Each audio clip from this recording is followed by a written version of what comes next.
Welcome back, everybody. This Week in America. Great to have you with us on the program. Website thisweekinamerica.us. Back with us on the program, Russ Fardon. He's a geologist, chemist, manager, technologist, educated at the University of Queensland. He's got a doctorate from Harvard. Spent years working with Western Mining Corporation in charge of world mineral exploration for BHP and MIM Holdings. He's a CEO, was a CEO or chairman of two new tech companies, a consultant to businesses and governments. He's worked in 14 countries, written and lectured widely. He's been awarded the Centenary Medal for Services to Australia and a Legend of Australian Mining Award, adjunct professor at the University of Queensland. He's a prolific author and guest back with us on This Week in America. Russ, welcome back to the program. It's great to have you with us. Thank you, Rick, and hello, listeners again. Well, yeah, it's so nice, and you've done so much in your life that it takes half the program just to tell people what all you've done, and you've taken all that wisdom, put into a series of books and essays. And let's talk about briefly some of the books that we talked about before. Russ was with us before, and you'll find all the information at rossfardonbooksandessays.com. You can go to our website, thisweekinamerica.us, and link on directly. Let's talk briefly about the series of books that you've written, and then we'll talk about the essays. Science, Christianity, and the Will to Good. Talk a little bit about what that's about and why that book is so important. It's very interesting now. The book has been out for a couple of months and there's feedback coming in. Overall, a couple of people are fairly astute who've read most of the package now, and they say that really you're summing up civilization, and I hadn't realised that, but that really is what I'm doing. And the Science, Christianity and the Will to Good, of course, is dealing with the last 500 years that have changed everything in humanity. But what sets this apart from general atheist writing is belief. You'll read nothing like this anywhere, because here's an atheist propounding much higher belief than religion.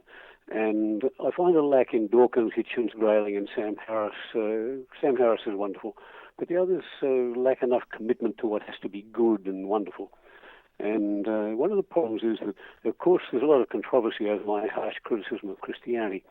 And it stops many from reading the last few chapters, which are very positive and affirming.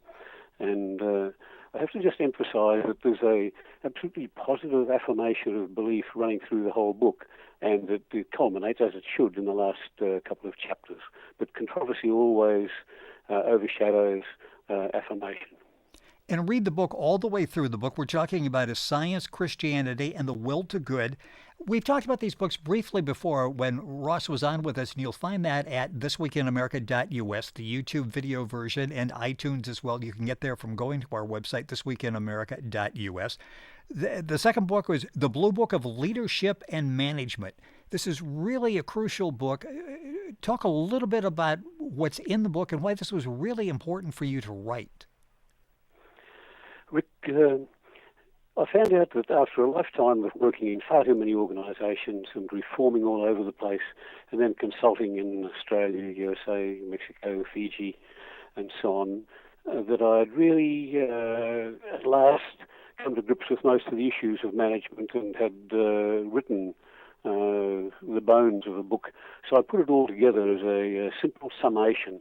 And I have to say that after a lifetime in many lands, in both business and government on different sides of the table, and very varied people, these writings are one answer to the follies of Tea Party republicanism, which is highly reported in Australia, of course, and the Washington elite socialists. And I was in America when Lyndon Johnson started all this with his Great Society, after what I consider the greater wisdom of Truman and Eisenhower. But these books really break through a whole lot of nonsense, and including the financial libertarians. And they provide a culture of processes for phenomenal creativity and innovation in groups. Individual creativity can be enhanced, not swamped by groups, and phenomenal decisiveness, and also great humanity. People think that if you're tough in business and doing the right things, you can't be human. Well, the best experience I've ever had are by tough but very human reforming management. It's something wonderful. And the great thing is that the whole lot's clear and obvious once it's set out. Yeah, with us on the program, Ross Fardon. That's Fardon. His website, rossfardonbooksandessays.com. The third book is the Blue Book of Belief, Leadership, and Management in the Public Service. And this basically what it is the same book written with a public service orientation.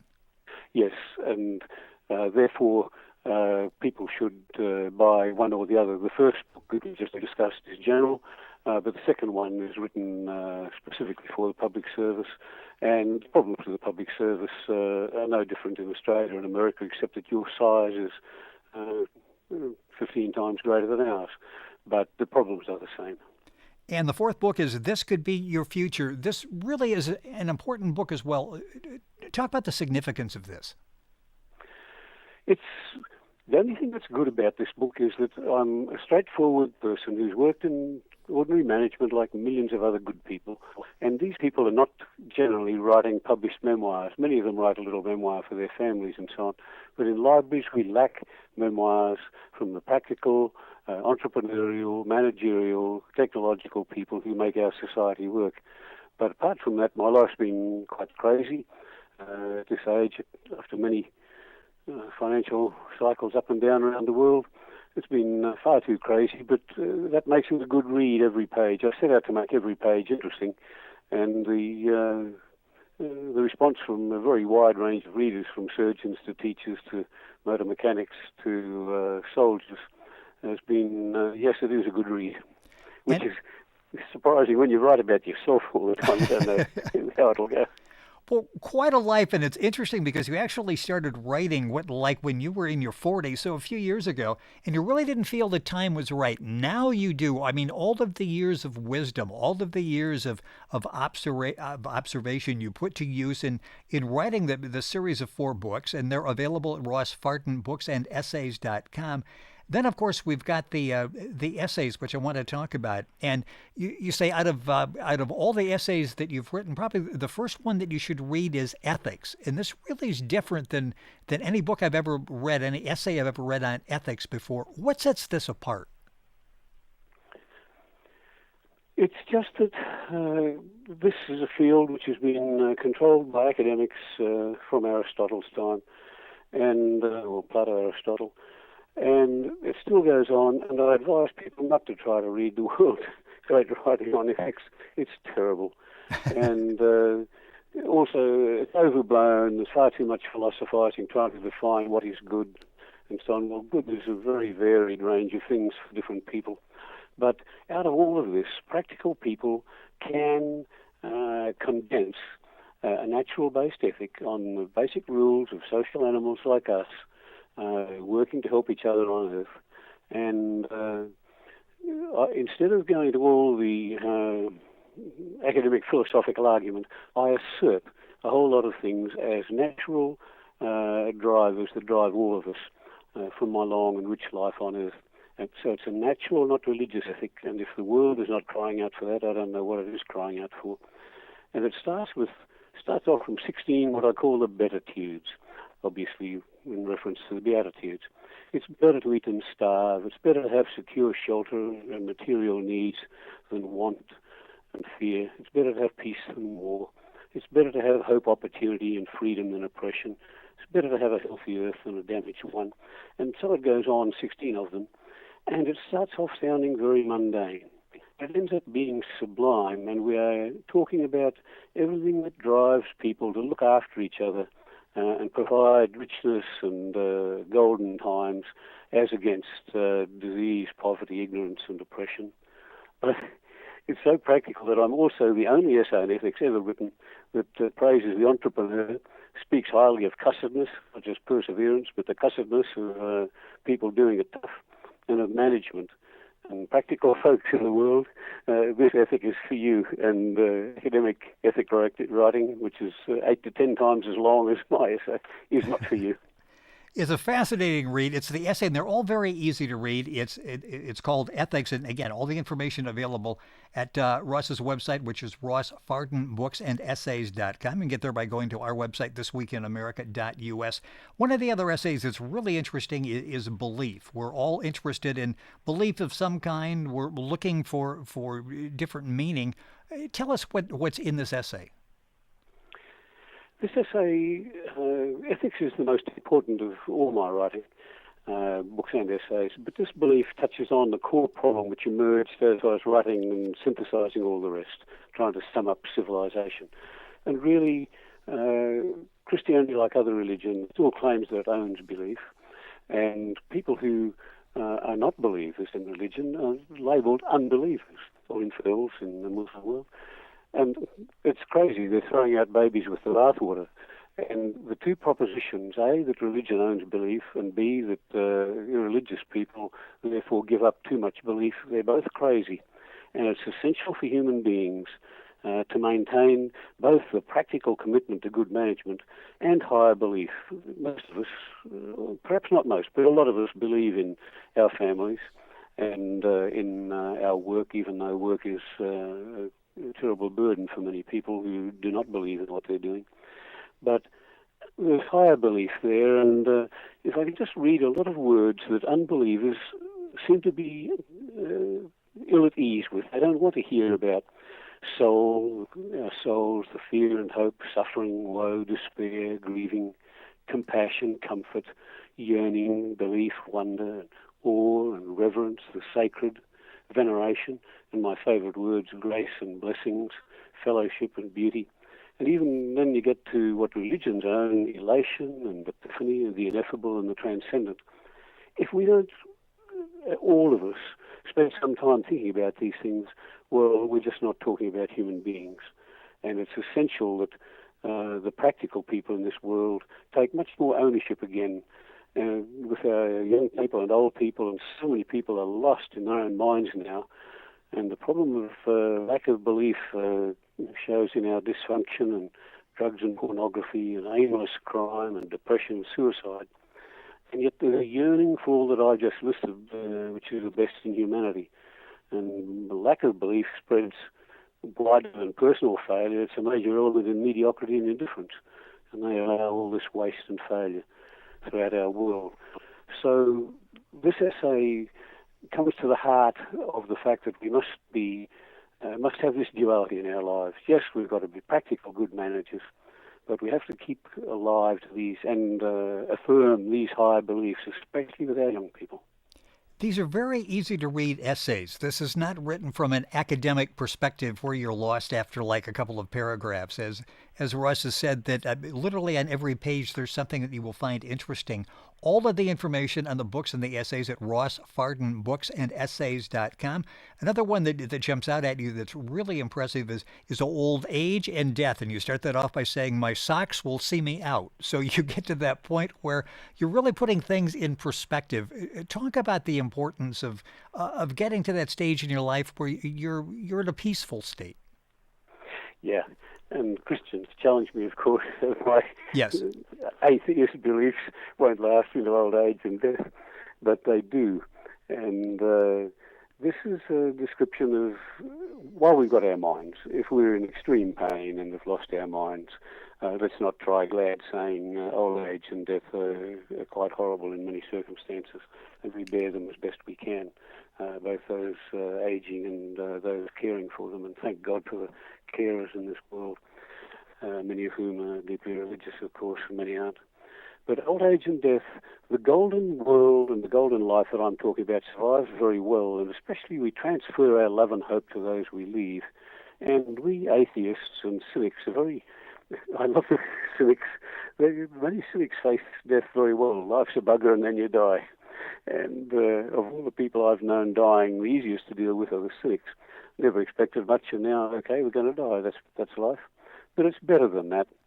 And I also introduced a bit of Irish. There's a few Irish-style sayings there.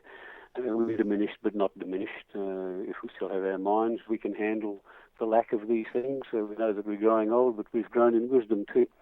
But the other one is letting people be. The amount of angst and worry that breaks out in extremis, not only with the people who are aging and dying, but with people, family and friends looking after them.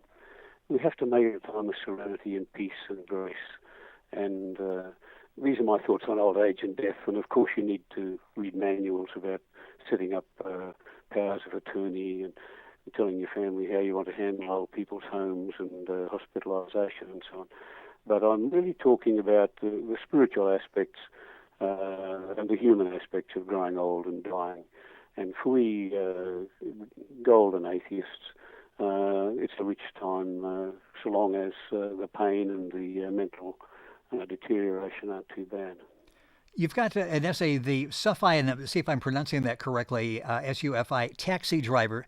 This is really interesting because you mentioned you're like about an hour away from the airport, and you would get into like some real serious discussions with the cab drivers.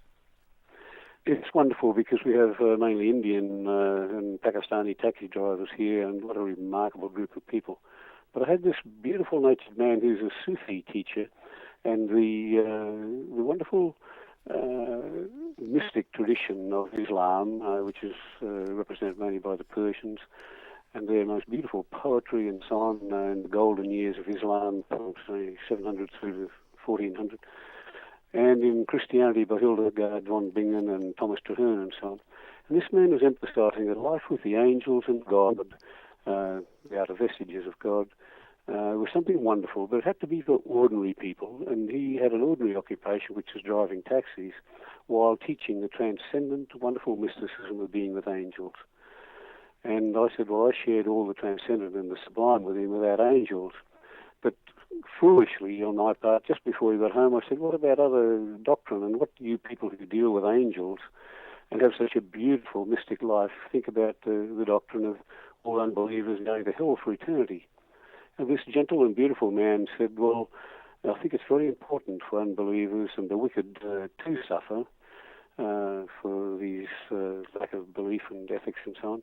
And I said, for eternity in fire? And he said, well, that's what the good Quran teaches, and that's what I believe. And I just had to say to him, sir, I have not had such a beautiful conversation for a long, long time, but at the core of your belief there is also this terrible, sadistic, and most horrible belief ever introduced to mankind.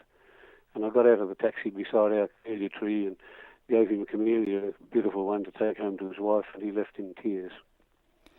All of this in the essays, and unfortunately we're rapidly running out of time, as I knew would be the case, is always the case when Ross is with us on the program. These are some of the essays available at the website. There are key management and policy essays available there, climate science, evidence, controls, and financiers, and others. You'll find them listed on the website. Ross, well, we have time left, and the website is rossfartonbooksandessays.com. Talk a little bit about the packaging and how people can go to the website and how people can order the books and the essays. Rick, if people would please read the climate science evidence and the controls on financiers, major issues, probably the two major issues of our time, and for California people, the backburning in what we call bushfires and then wildfires. But all of this can be downloaded from Ross Fardon Books and Essays site for free. All essays are free. And please go to that site, which links you through to order the books or download versions. And anyway, the whole lot is readily available there, and please avail yourselves of it. But indifference is what I'm up against. And I just invite everyone to successful management and the golden life, and really, as the reader said, to civilization. You know, it's interesting. All of the experiences that we talked about in Ross's past have really come into play in the series of books and the essays. We'll have Ross back because I wanted to talk a little more in depth about climate science, evidence, controls on financiers, that type of thing, and we'll have him back and talk about that. Ross, it is always a pleasure to have you on the program. Look forward to having you back. An excellent job. It's always thought-provoking when you're with us on the program. Thank you so much for sharing that with us on the program today. Thank you. It's one way to spend 20 minutes. Yes, a quick 20 minutes. Look down as it's over with. It doesn't seem like it. The time goes quicker when you're with us on the program. rossfartonbooksandessays.com is the website. Information, of course, available at our website, thisweekinamerica.us.